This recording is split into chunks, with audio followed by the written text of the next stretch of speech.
me ask you a question. Do you believe everything you hear? I personally don't really. I like to dig deeper into what someone is saying, you know? Layers! You never know what people's intentions truly are. They could be saying things and seem like they mean the best of intentions, but turns out they're actually deceiving you and taking advantage of your lack of knowledge. Manipulate you even. Yeah, it's pretty messed up. And you know who did this in order to achieve their devious goals as they manipulated impressionable people, claiming that they did something in order for the greater good? Team Plasma in Pokemon Black and White. Let's start at the beginning, what Team Plasma actually stood for. The Team Plasma Grunts and N, the faux leader of Team Plasma, were all about liberation. They wanted Pokemon to be free from their trainers, to live happy lives without anyone controlling them, and to not live a life of captivity doing what their trainer orders them to, which is mostly battling.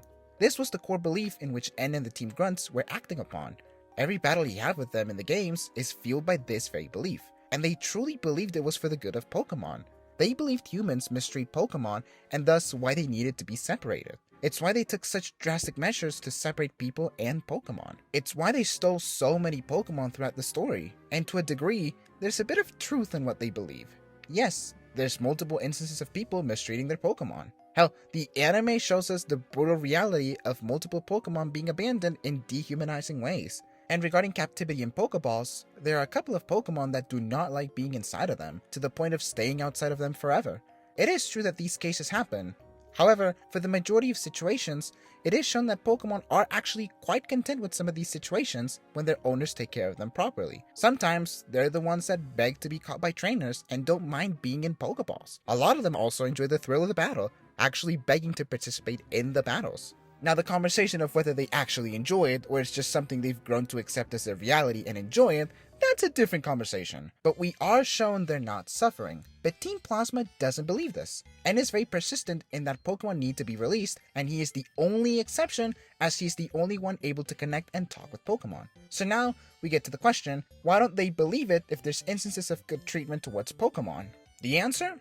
Manipulation. We're told that N was pretty much brainwashed by Ghetsis from a very young age, being isolated in his castle and only being allowed to be around with Pokemon that were mistreated by humans, both of which fueled and curated N's core belief of the separation of humans and Pokemon. The lack of knowledge and manipulation was what formed N's flawed belief system, a belief system he carried over and made a whole organization based on, a belief system that a whole organization was making rallies on in hopes to be able to spread their belief, their flawed belief.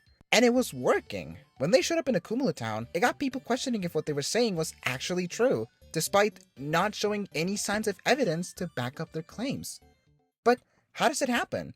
Lack of information. People believe this flawed belief system because of their very own lack of knowledge in the topic. As we go through the journey, N's belief system starts falling apart when he sees the evidence of the player's Pokemon actually enjoying their company. He remains certain that his very own belief system was correct throughout the entire journey, despite admitting in the end that his belief system actually started crumbling during his first interaction with the player in Akumula Town. Let's say that again, but slower. N spends the whole game spreading his message and justifying the awful actions of Team Plasma as he led them to horrible things despite not even truly believing the cause that he pioneered and founded his organization with.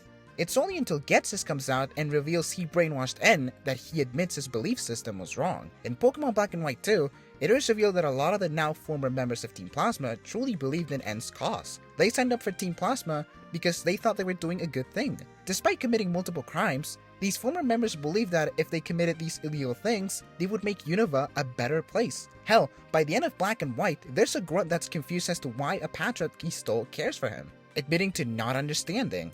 Their flawed belief system started crumbling when they started seeing the evidence themselves. They saw that Pokemon do like humans, yet for some reason they remained firm in their belief despite having no evidence to back up their claims. Thousands of people believed this flawed belief with zero proof, yet they were acting upon it.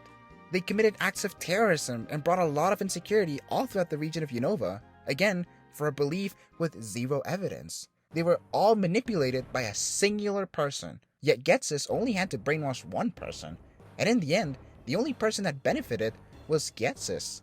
All he did was brainwash N, and the N and the Team Plasma Grunts were the ones doing the dirty work. And this flawed belief system that he made them all believe was for the greater good was actually to make the people of Unova powerless so he could become the most powerful person. It wasn't about liberating Pokemon to make them happy, it was so he could become powerful. Yet leaving out that tiny little detail of obtaining power suddenly makes this liberation belief good enough for people to believe, again, with zero evidence.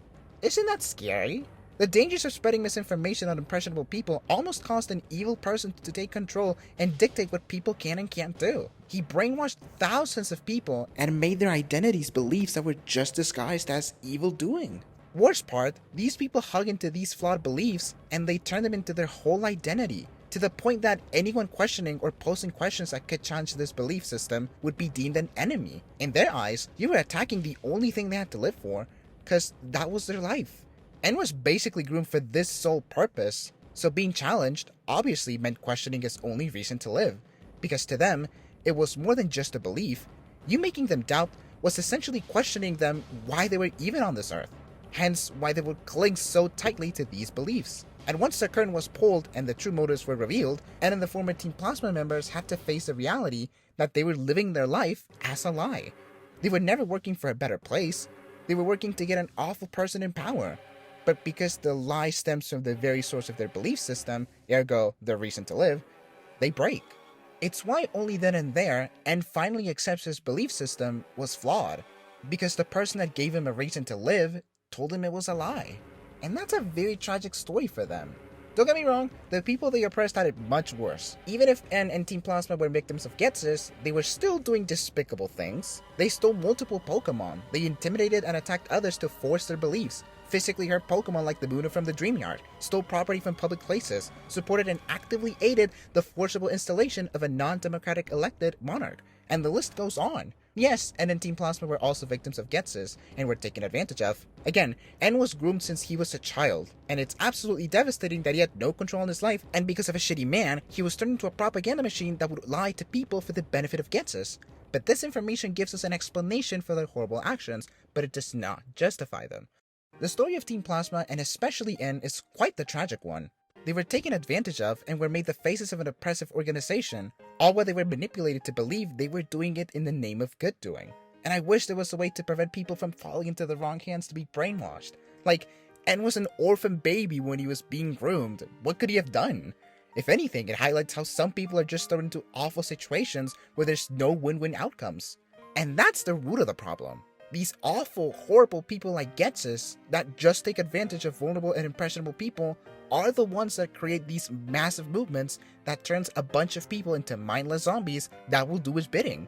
And while it absolutely fucking sucks how some people are just thrusted into awful situations, there's still hope for those that are not. And it's why it's important for people to do the research before they act upon their beliefs. Because if they don't, they might just end up being another member of Team Plasma. Now, let me ask the question again. Do you believe everything you hear?